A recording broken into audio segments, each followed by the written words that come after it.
It's Christmas time, and that means everything changes when you have teenagers in the house for parents and teens. So Aly Pain, our resident expert on all things adolescence, is here to give us some tips today. Welcome, Aly. Thanks for having me, Candace. You know, it's funny, like Christmas for me was a little bit bittersweet when my kids became teens because as a parent, it's hard to see them grow and change. But now that we're a few years into it, in fact, my kids are on the verge of young adulthood, it's a lot of fun too. So there is this little bit, it's like a roller coaster through the teen years, isn't it? Yeah, and that's a great point because it's that really difficult window when teenagers may not be as excited about Christmas itself. They may not give two craps about your family traditions that they once thought were magical and amazing. And it's really hard not to take that personally. So what I want to give parents today is a couple tips to navigate the holiday season, which can be really fun, but it can also be extremely frustrating. So here's the first one. Make agreements with your teenagers. Actually talk about it. Please do not leave all of your expectations of how they're going to be and how you want to feel unspoken or projected on them. It will never work. Talk about the holidays. Talk about what they want for the holidays, what you want for the holidays, and how you can somehow meet in the middle as far as agreements in, because of course they're going to spend time in their rooms or on their phones or with their friends, and how that can work, knowing it's going to be different. I want to insert this tiny little piece of data here. By 12 years old, children have spent 73% of their living hours with you. By 18, they have spent 92% of their living hours with you. That is statistically normal and necessary for them to build independent adolescent brains. So please don't expect them to want to spend every day with you. Tip number 2 is you've also got to do this with your family. Because there's nothing worse than when your parents come or your grandparents who you love and respect and you're feeling shamed or crapped on because your teenagers are not, in air quotes, being the way they were supposed to be back in my day. And so I did this with my son who has a significant anxiety. And so I would make deals with him that he could come out for half-hour periods and then go and escape to his room to recharge, which was mental well-being for him.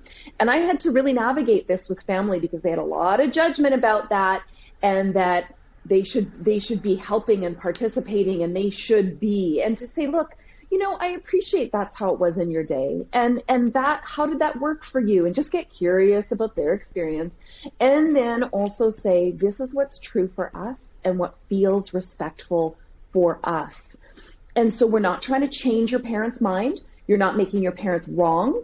And you're not participating in the shame storm that they are currently wanting to put on you because they don't know another way to say, I'm uncomfortable with this and it doesn't work for me. I really love this. And I love that it's about creating boundaries Yes. for your core family, you know, for the family that's in your home, to create those boundaries with people who come and visit. And Yes. that's perfectly acceptable to do because at the end of the day, you're still all going to be left in the house and you don't want all this tension coming at you, right? No. And here's one last thing I will say real quick is as far as gifts and presents and all the rest, you don't need to buy your teenagers love. Okay? So let's just say that right now. You do not need to buy your teenagers love. That's not what this is about. And their wish list, P.S., is not a reflection of that you've raised a completely ungrateful and entitled teen. It is a version of what is important to them. Get curious about it. It doesn't mean you're obligated to buy everything of it. Same thing. Have conversations about expectations. What Christmas is not about necessarily budget or finances, but this is what Christmas is about for us, and this is what it's going to look like so that we can have the best experience possible and avoid disappointment, arguments, the yelling, all of the rest. It's just not necessary, and you deserve better. Yeah, I really love the advice you're giving here too. And you know, if I can just insert a little bit of my wisdom on this, I would say it's a little bit of a dance. You know, is. Sometimes you're going to get it right. Sometimes you're going to get it wrong. But, you know, if you're coming at it where, you know, I think the biggest thing for me was I had to shake that they were no longer children. And I had to let them have autonomy and make their own decisions. Oh my gosh. That was a game changer. I'm doing the hell yeah over here. And it really is, you're not raising a child who's compliant and obedient. Can we remove that? You are now raising an adult whose their entire brain job is to build autonomy and independence. And we must respect and work with that. Yeah. Yeah. I mean, I'm feeling for parents who are entering this stage and are going to have, those little pangs of when my kids were little. I'm almost teary thinking about it. It's so hard. Yes.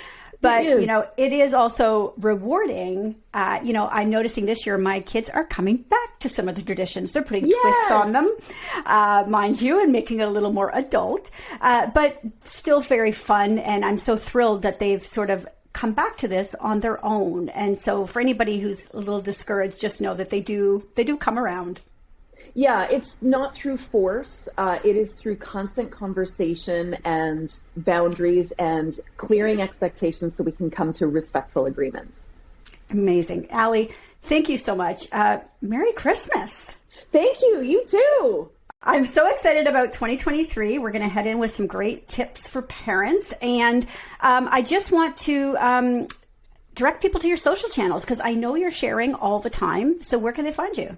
Yeah, I'm at Aly Pain, ALYPAIN on TikTok, Instagram, and my website, alypain.com. Incredible. Aly, thank you so much. Thank you.